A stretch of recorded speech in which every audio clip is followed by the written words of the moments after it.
احترام محترم بزرگ اور میرے ایمانی بھائیوں، آج آپ حضرات کا یہ پروگرام کہ اپنے سینے میں محفوظ کر لیا۔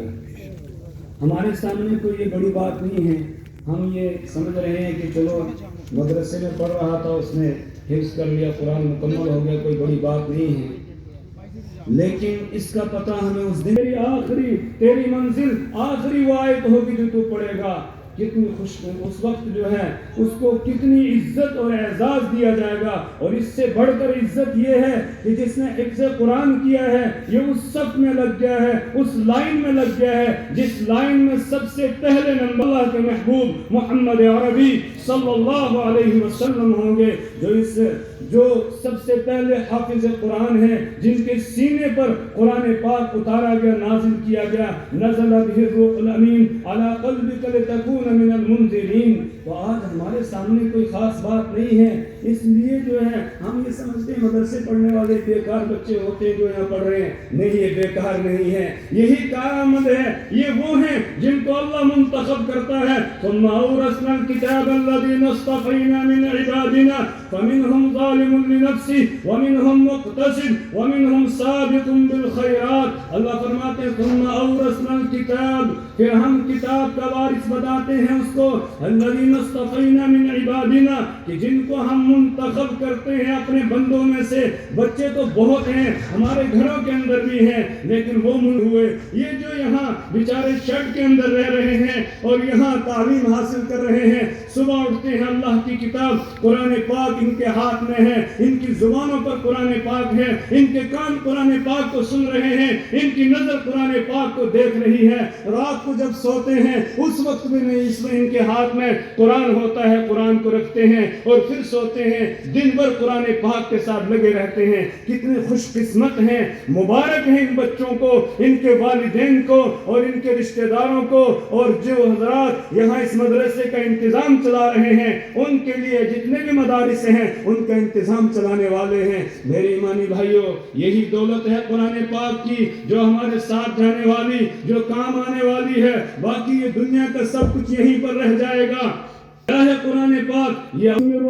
الربا، وہ لوگ جو سود لیتے ہیں، الذین یأکلون الربا یقومون الا کما یقوم الذی یتخبطہ الشیطان من المس، وہ قیامت کے دن نہیں اٹھیں گے مگر اس طرح جس طرح کے کوئی انسان ہو جس پہ جن جو ہے طاری ہو گیا ہو، جن جس کو لپٹ گیا ہو، چپٹ گیا ہو، اور اس وقت اس کی کیا حالت ہوتی ہے، ایسے خبتی بدحواس ہو کر قیامت کے دن وہ اٹھے گا۔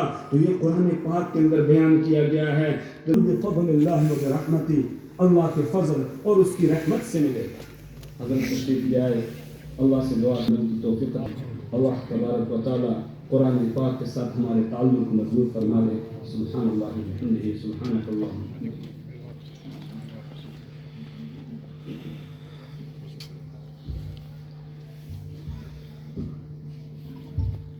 آج کے ہمارے اس پروگرام کے مہمان خصوصی حضرت مفتی نذیر احمد صاحب قاسمی دامت برکاتہم العالیہ، شیخ الحدیث دارالعلوم رحیمیہ بانڈی پورہ، الحمدللہ ہمارے درمیان میں تشریف فرما ہو چکے ہیں۔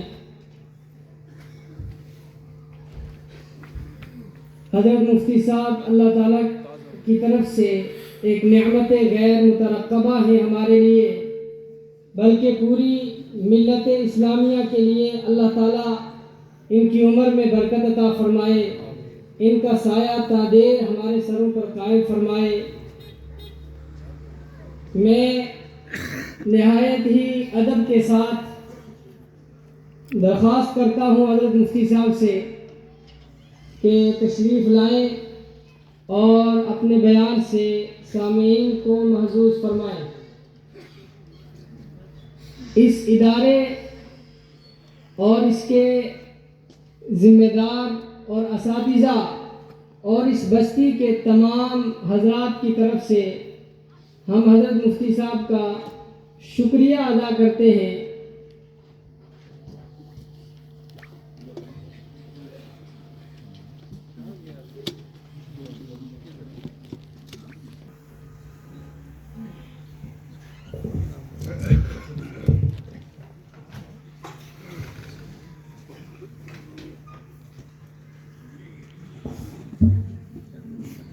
وأصحابه العظام إلى يوم القيامة.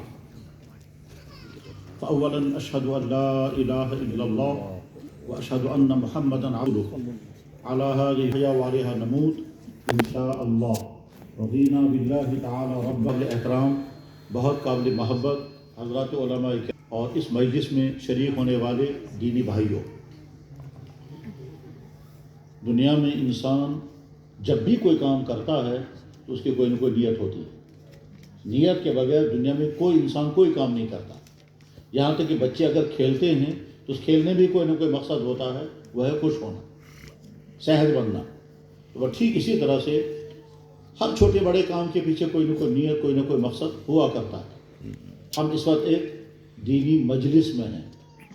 جو بیان کرنے والے ہیں وہ بھی اور جو سننے والے بھائی وہ بھی ایک دینی مجلس میں ہیں، اور اس دینی مجلس میں بیٹھنے، بیان کرنے اور سننے کا کوئی مقصد ہوگا.